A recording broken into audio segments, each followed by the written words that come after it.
فرشتوں سے کہا گیا کہ جا کے مٹی لے کر آؤ.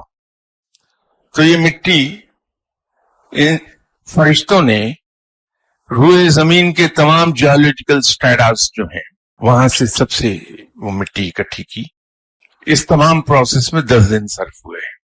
انسانی جسم میں منرلز بھی ہیں، میٹلز بھی ہیں.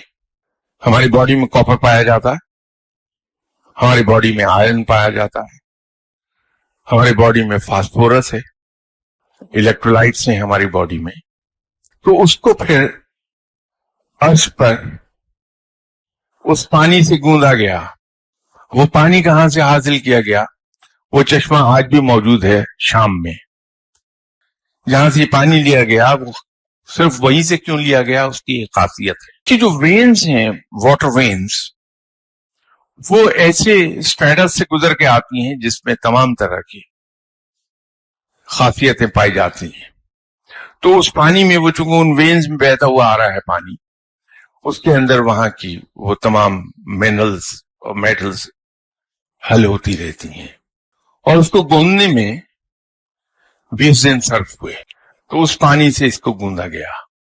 اس کے بعد 40 روز تک اس کو خشک کیا گیا، اور اس دوران یہ اعضا وغیرہ انسان کے بن گئے. اب کھنکھناتی مٹی سے جو مجسمہ بنایا گیا، جو جسم بنایا گیا، اسے برٹل ہونا چاہیے. جیسے مٹی کی ایک چیز ہم بناتے ہیں، اگر اسے ہم نے اوون میں پوری طرح پکایا نہ ہو تو کچا ہوتا، ذرا سا زور لگائیے ٹوٹ جائے گا.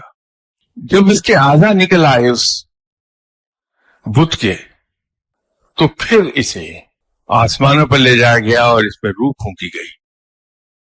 جب اس میں روح پھونکی گئی تو وہ جیلی لائک صفات اس میں پیدا ہو گئی، لجلجا ہو گیا. وہ میں یہ نہیں کہہ رہا کہ it is just like jelly like صفات ہیں اس میں، لچک بھی ہے، ہلتا بھی ہے، موو کر جاتا ہے.